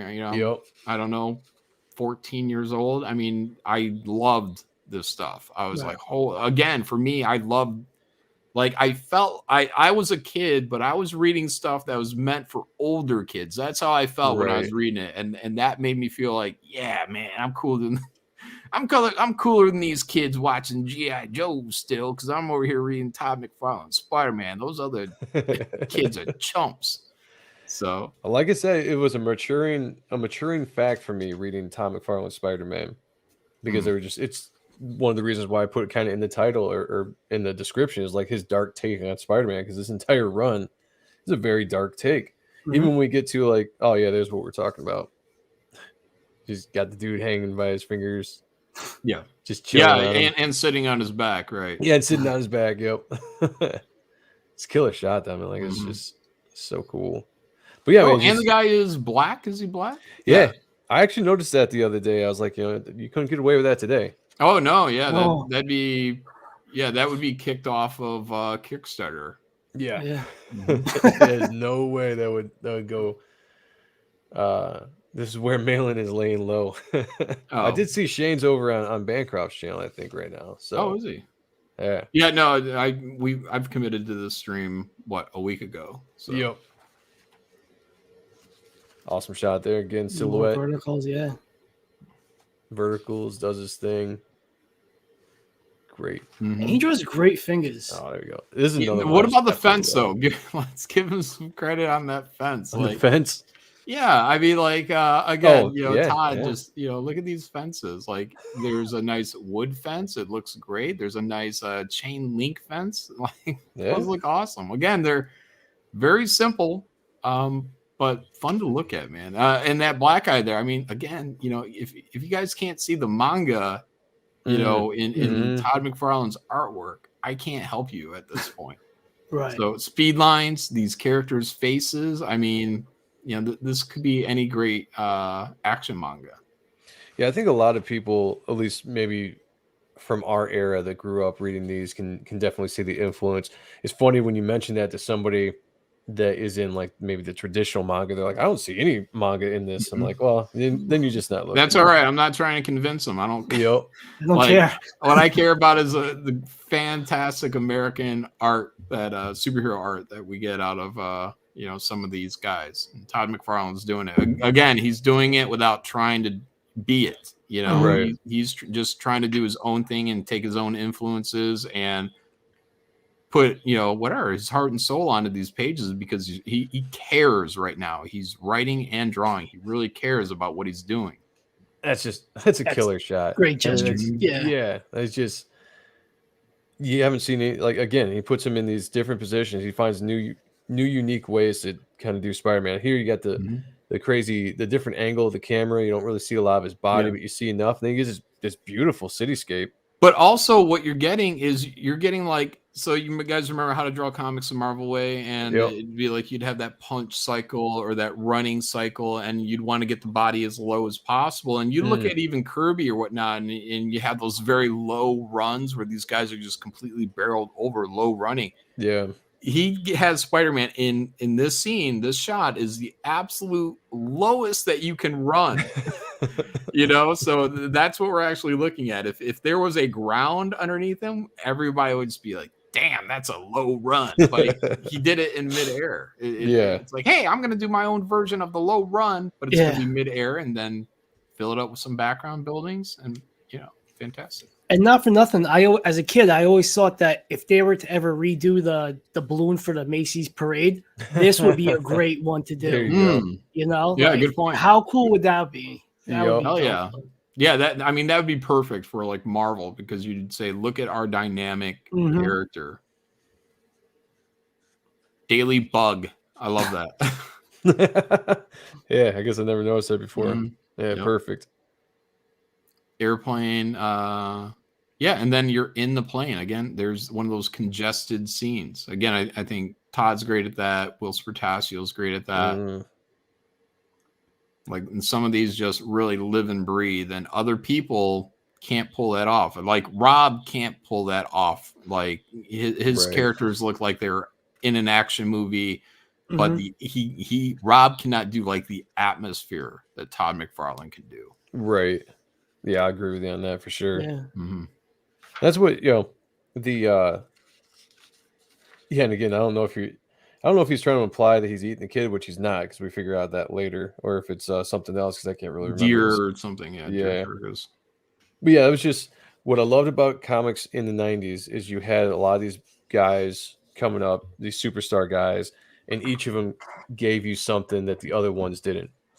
So that was, and Todd being unique, his storytelling, Jim Lee, his fantastic art, Todd's pure energy, Rob's pure energy. It was just a great era to grow up in. Yeah, exactly. It's a time we're not going to see again, unfortunately, in comics. Well, Comicsgate. Yeah.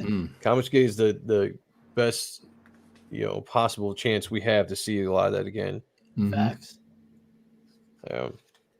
I like the telephone line. Oh, that's a beast of a picture. Yeah, man. I was just saying that's what I was waiting for. I was like, I knew it was around here somewhere. Yeah, being able to see your Todd McFarlane spin on Wolverine, and this section right here, this run, is where I've told people, and if you had your dream project at Marvel, would be I said it would be a Spider-Man Wolverine team up book. Like that way, I would basically be doing Todd McFarlane's deal here, and then I could throw in any extra characters like Captain America or someone like that along the lines, but I would always be able to draw Spider-Man and Wolverine kind of bouncing off each other, that personality stuff, because that's actually pretty strong in here. So props to McFarlane on the writing on this, because Wolverine is pretty much talking to Spider-Man like he's a punk. Again, maybe it's a bit of that Frank Miller influence, but he's telling Spider-Man, he's like, you're going to stay here. I'm going to go do some work. See, we're running out of time. I'm trying to get this. All right. Hold on, before you hop to that, let me show this one thing, because when I saw this shot here as a kid, I was like, game over. Oh yeah. Oh yeah. Oh yeah. Definitely. Yeah, it's a beautiful shot. Yeah, and also I don't know, I think he started lightening up a little bit on some of the darker stuff that he was doing. Maybe it was a speed thing at the time. That's it. But it could also just be the costume. It's by itself, that nice yellow suit. So that's actually an interesting face compared to what Todd normally draws. Yeah, it's that's what was also great about Todd. His style was so different from everybody else that you wanted to see how he was going to handle other characters. Like, what does Todd's Colossus look like? What does Todd's Magneto look like? Like, that's something I remember wanting to see, like, going through this stuff. Like, what is his spin on these guys? And just a lot of fun. And even still, there's plenty of characters out there. I'm like, I just want to see Todd McFarlane draw his version of that. But that's something you want as an artist, you know, to be able to have your own kind of take on something to where people actually have that like authentic enthusiasm to see what your take is. I don't care what Neil Adams' take is on right. Any character, really. Yes. I feel you. I want to look, before we look at the last issue he ever did, I want to look at this because this was, I just grabbed one of the ones from this storyline. Last issue of Spider-Man. He didn't die. He went on to do well, right, yeah. Yeah. What happened? But I thought this was interesting because I always heard that Todd did not like the black costume, which is one of the reasons why he put him back in the regular costume, but he puts him in this costume. I mean, it fits because he's kind of going into the sewer, so he's trying to be a little bit more stealthy. Yeah, that's something I didn't like in the writing of this, even when I was a kid, because he's like, I know what it was something, a conversation. I know what it takes to win. I need to be in this black costume so no one can see me in the sewer. And it's like, you got a big giant white silhouetted spider on your chest versus your red and your blue, which is very, compared to this, low contrast. So you'd actually want to take your red and your blue suit into the sewer. And speaking of Jim Lee, Spider-Man right there. Oh yeah, that's what we're talking about. Yeah, kind of a weak Spider-Man. But like I said, I've seen the sketch he's done on Twitch before. It actually looks pretty good. I really like this run. One, I love the black suit. It's probably one of my favorite suits. Yep. Besides the original suit, and he just did some goofy stuff in this storyline, like this. Oh, is this the first issue though of that? This is him? I think this is the second one. Yeah. Okay. Because I just grabbed some random ones. Yeah. So yeah, we already established. And even him getting into the costume, right? Was that with the black suit where he's doing that suit up? Yeah, I think that was the last issue, or the issue before this that I didn't grab. I'll find it. All right. I don't think they had the artwork in here.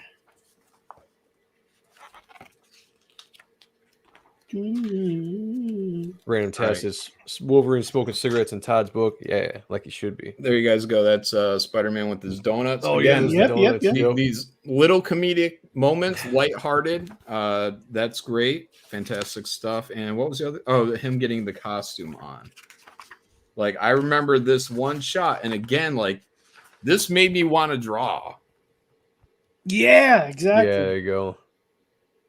Yeah, that's awesome. Like a glove?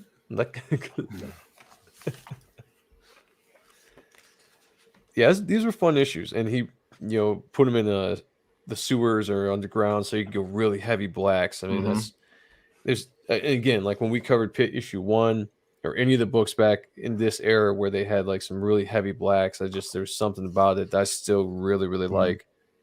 And props to the colorist on here, whoever that was, because you can't just put a blue filter on it back in this time. Like they actually have to know what colors to use to get that kind of dark sense of those tones. So they did a really actually fantastic job.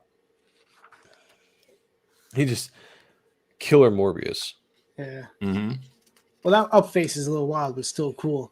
Well, yeah. I mean, the one on the left is faces get a little out there, yeah. He can be hit and miss on the faces. Yeah. The one on the left is very janky. Like that's like no bueno. But the one on the right, even with the distortion, like that looks great. But the distortion works because you get a little bit of that. He's a bit more of a creature, So, right. and you get that again because of the horror aspect of it. You get. It just works. He is a monster of a man, but that one on the left is, that's a fail. Yeah. Yeah, Brad, it is. It's Gregory Wright did the colors on this. He did most of the colors, I think, on this entire Spider-Man run. Now, is this a different process of coloring as opposed to what was being done normally? Because this looks a little more advanced. Isn't it? Well, I'm not saying it's not computer, but it looks. Oh, got you. Looks better. Maybe maybe more blends or something like that. Yeah. It's possible they could have done a little bit more kind of airbrushy blend. I mean, you would see a little bit of it from time to time, but yeah, you wouldn't see the full thing. They just didn't have that kind of time for comics. But until about a year later, right. When Image came on the scene and forced everybody to start rendering their comics. Right, yeah. And Kiko started with a phone book program, which was pretty cool. That's a killer shot of Spider-Man's face. Nice yellows. And the eyes in the black costume. He drew them slightly different, just a little bit, but they so sick. Still, when I like, yeah, there you go. Yeah, what is it? Henry said Morbius looks a lot like Malbolgia. I'm thinking the exact same thing, especially with this. That's why I was like, this is almost like the precursor.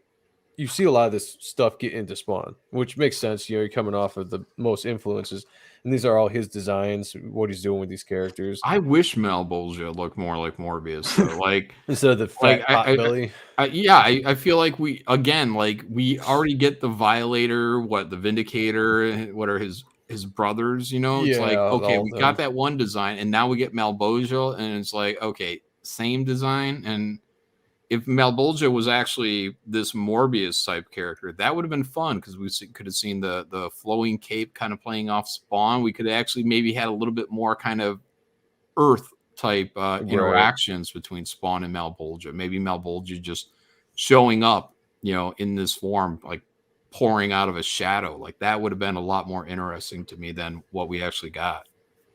What I love about this is that looks like Malbolgia, but that's straight up the Spawn cape. You know, it's like you got like the Dracula kind of, I don't know what those things, the inspired kind of, I don't even know what that shit's called. It comes off of the tangles of the hair. Is that what you're talking about? Oh, the tatter? Yeah, like you know, like when it's almost like the classic Dracula. It wasn't that high that would come off of his shoulders, of his neck. But you know how Spawn's got like this.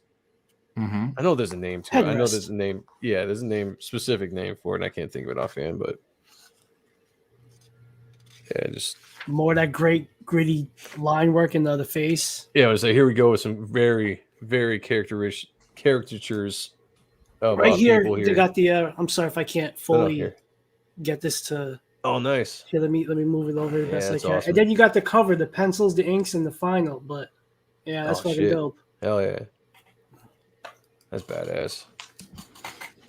Is that the Treasury edition? Or McFarlane's? The hardcover of the art. The Devil Within, the hardcover one. Gotcha. Do you? That's a great pose. Oh, okay. Yeah, just a collar. We are dumb. Okay. All right. We're going to just move on from that. And this is history. Joe, do you remember we did our favorite books? This was my favorite storyline. This and the X-Force. Oh, yeah. The crossover. And this is just the beginning of history for everything that we're really into, for at least image-wise. Yeah, and real quick, there on the cover, for those that don't know, Spider-Man saying "Bye, Todd," and I think that was editorial putting a little like "fuck you" to Todd. Am I wrong? Oh, really? On that?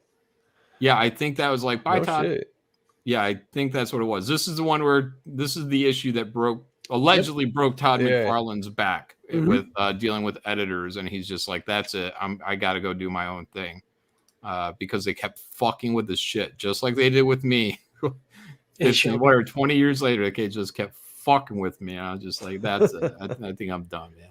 What's up, Shelby? He says Todd traced the Marvel Age cover for the last page. Oh, sweet. Oh, want to check that out? Yeah, I'm not aware of that. Yep. Here's the last page he ever did of, almost said Spawn, of Spider-Man, and got the cool turn everything sideways, which was an awesome. Is that badass Juggernaut? Again, there's that manga, right? Like if you can't get it, I can't explain it to you past this stuff. Right. Yeah. Well, let's leave it as that. Marvel Age 90. I'll have to look that up. That street sign almost looks like a penis. Speaking of penis, you know that recent Spawn cover for King Spawn, where he's just kind of sitting there with a fish. It looks like a fishing rod, but it's a sword. Yeah. It looks like his prick is just kind of out in the open. It's really wild. I'll have to look at that closer. Wasn't this the Trade Center, the Twin Towers? Isn't that where this was taking place? Am I crazy? Oh, it was, yeah. Yeah, so right. In the comic, this was before 9/11. Yep, you're right. The young people out there. Yeah, this was like, again, 1991. Yeah, predated by about 10 years. And they blew the top off of one of the World Trade Centers. So that's crazy. I forgot about that. Yeah. Yeah, I heard Rob talking about that once when they were talking about the story for this. See, look at Todd McFarlane drawing fucking X-Force, man. Warpath, Feral, Shatterstar. Yeah. beautiful, and the colors on there are perfect. They're nice and bright. It's so much fun to look at Todd McFarlane drawing. Farrell looks like one of the female vampires from like Fright Night 2. I think it was Fright Night. Maybe I can see that. I can see that. Yeah, Shelby said, "Hail chat, I'm in another stream, but they're talking about menstruation." Bunch of losers. I'm kidding. I'm joking. Not really. Yeah, just some crazy faces, but straight up Todd. Yeah, that always bothered me on the colors. Like, why does Cannonball have blue gums? Yeah. Like, what were you thinking with blue gums? That's not Todd's fault, but it's a same thing with Juggernaut's got gray gums. You can't really see, but yeah, I guess I was always distracted for years by those blue gums. I never noticed the gray gums. Excuse me. Yeah, every page here is so much fun to look at. I mean, this is like classic comic book stuff. It's not too dark. That I think that's actually a bit of the appeal of these, is that the colors are still very bright. It's a daytime scene. The shadows are still there, but the colors aren't murky like they were in the Morbius issues, Subsidy storyline.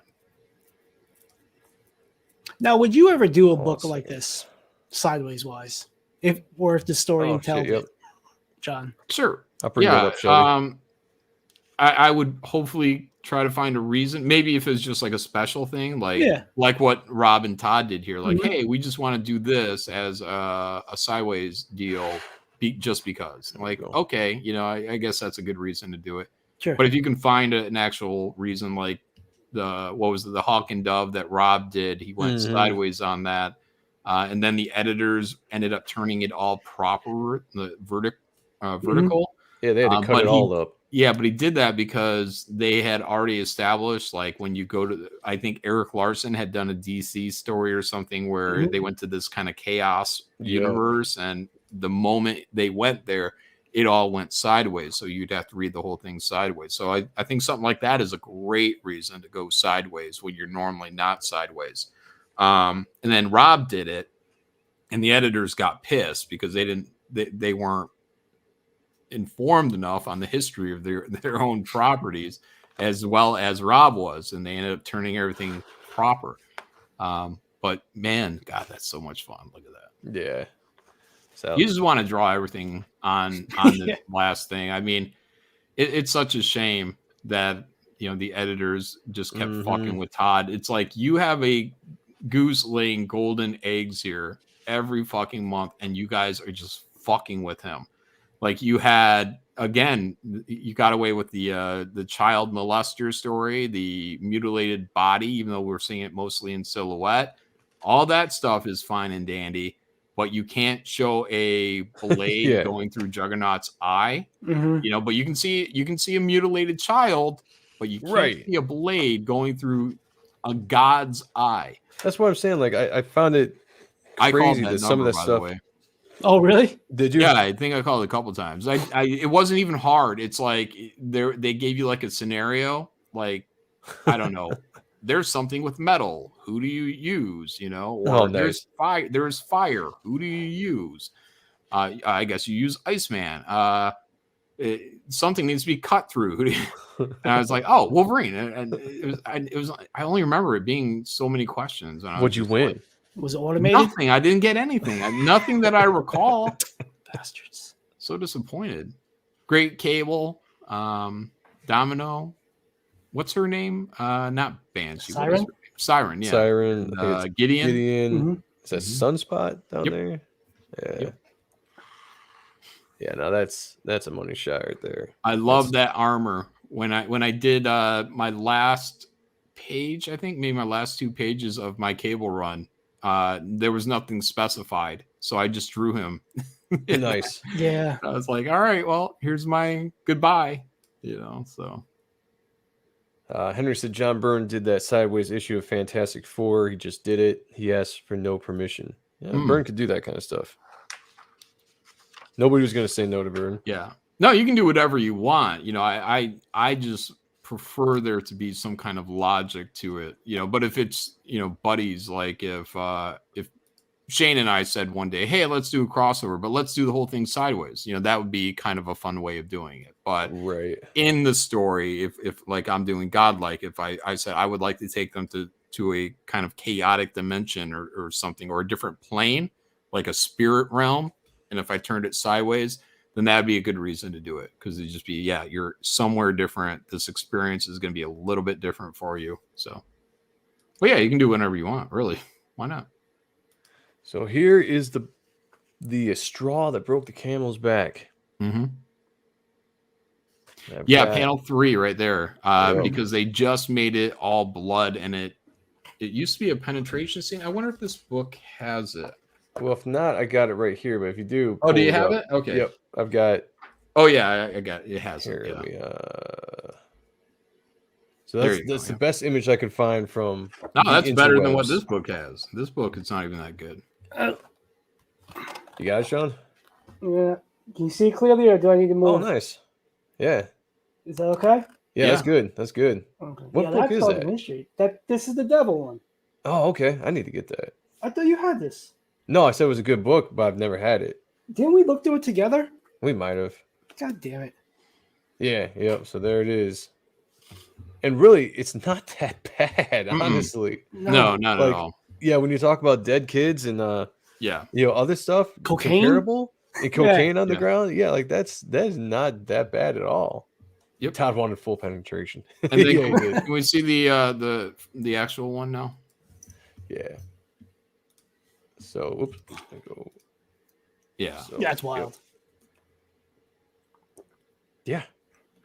Yeah, the other one was better. Yeah, I don't get it. That's the one thing that just kind of always sucked about old comics, is that the editors could come in, snip and trim, and copy and paste, draw stuff over. Beautiful panel there with that shot with the hand over the face. Panel 2 on the next page. Yeah. Incredible. Shows and again, he's got his eye. I don't know if it was meant for him to keep his eye, or if that again is an editor thing, or no, wasn't it that he heals quick. I think that was the conversation. Oh yeah, it says it says protects and heals me. Blah blah blah. It's greater than your So I mean, if that's the case, he's getting his eye back in the next panel anyway. Right. It's no big deal. I don't. Yeah. It actually just shows Juggernaut as being more of a badass. Yeah. Yep. It sells it better. Dan, that's why the eyes look so weird in the edited print. Yeah. The one that Sean held up looks so much better. Maybe it's Maybelline. I do cocaine. My guy. Juggernaut heals like the Hulk. Yeah, so I mean, there's really no reason. It's just editorial being editorial. Here's some manga for you. Oh yeah. I mean, that's that's the best example I've seen, I think. I mean, it's not that much to draw when you think about it. Yeah, there's some noodling in detail, but you knocked out the building. You got the big cloud of smoke, some artsy fartsy shit. Again, maybe an hour or two tops. Yeah, I mean, the hardest thing to draw there would have been Juggernaut. The building itself. I mean, Todd has always been great at this kind of these blasts, like smoke clouds with these flames coming out, or energy lines kind of working out of them. And then, the grid for the skyscraper there would have been very simple. The last 3 panels, they're effortless. It's really just the Juggernaut there. He would have been in and out of this page in no time. Yeah. There we go. There's the last Spider-Man 2 pages he ever drew. And man, what a way to go out. Wait, he copied that? What was it? Marvel Age? Is that what they said? Yeah, I was going to bring it up. I think it's... Oh, no. Shelby sent it to me. Let me... Oh, man. I don't see it, though, Shelby. So this is what he sent to me.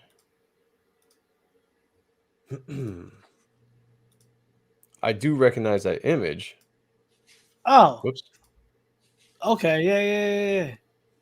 Well, I don't know about this last page, but it was in the. It was definitely in one of them. Yeah, that's for sure. 14, the one we just saw. But he was a black before that. Yeah. Okay. Yep. Yeah. Yep. Damn, I feel like a nerd. It was actually issue 14, page 32. Can you black it out? But yeah, that was an epic run, and then here. Oh. I always thought this was cool. To all you readers of the past few years, thanks. It's been a blast, Todd Mcfarlane. Well, he really meant to say, "Dear Marvel, fuck you." Yeah. Todd Mcfarlane.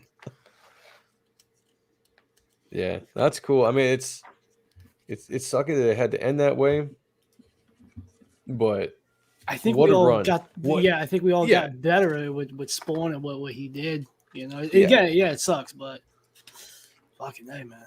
It sucked to see him get to leave Spider-Man, but for what he did, I mean, and it sucks that he only like drew for a couple more years and he was done. Right. But the stuff we got to see on Spawn, especially the early issues of Spawn, was awesome. Mm-hmm. And I'm gonna do at some point whenever John's free, I want to do a second Todd Mcfarlane and just look at his early Spawn, not the entire Spawn stuff he did, but maybe like the first 4 to 8 issues specifically were fantastic. One of these days, so we'll work that schedule out. But yeah, I'd be down for that. So Steve, if you're on and you hear that, go pick up those issues.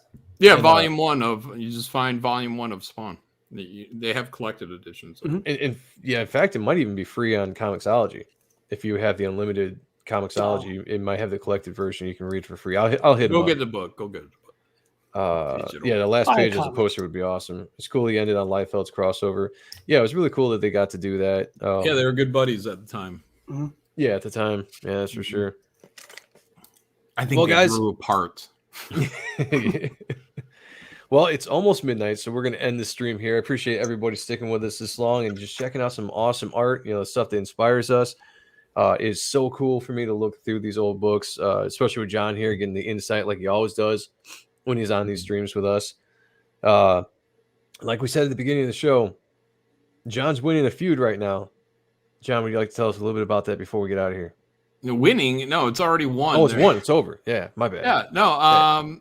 You guys were looking to make money on Godlike, so we're going to be. I think we have about, is it 15 days or something like? Let me look that up real quick. Yeah, but if you haven't backed it, 16 days are left. So if you haven't backed it, go in there and back it. We don't go in demand, so there won't be another shot for it. And if you were on the mailing list, be sure you go get the secret perks. So for like Graveyard Shift 3 backers, we're still shipping that right now. But we put in 5 golden tickets for you have the opportunity, if you were on the mailing list of Graveyard Shift 3, to get one of these 5 golden tickets. Each one is worth $500. So if you are on the mailing list for Godlike, be sure you back one of those secret perks. So we will, in all likelihood, be doing another 5 golden tickets when Godlike ships. Ooh. And we will put those in random packages for people that were backing secret perk tiers. So each one $500. Congratulations! Like I know you're like, it would be great if I could do 100, and you were very modest about it. And boom, here you are, man. Yeah. So the goal, because it's a new property and all that, was just, hey, I just wanted to make $100,000 on this thing. I think that'd been great. And then we did $103,000 in a day. And then that led into the feud, which was Shane Davis. Was riding my coattail, riding my wave. Got a nice juicy quote from me in his trailer. And he did. That's true. Yeah. So he ended up doing 140-ish or something like that on his day one. So so that's our sort of feud. Anyways, but yeah, guys, back this. If you already backed it, back twice, back often, be sure you get those secret perks. But also if you want something new, there is a tier in there. It's a 2 copies of a virgin cover.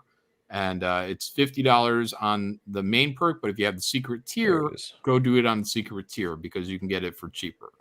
So always sign up for the mailing list, at least for my properties, because I'm going to do whatever I can to make those as beneficial to you guys as possible, so you guys get in there and back these.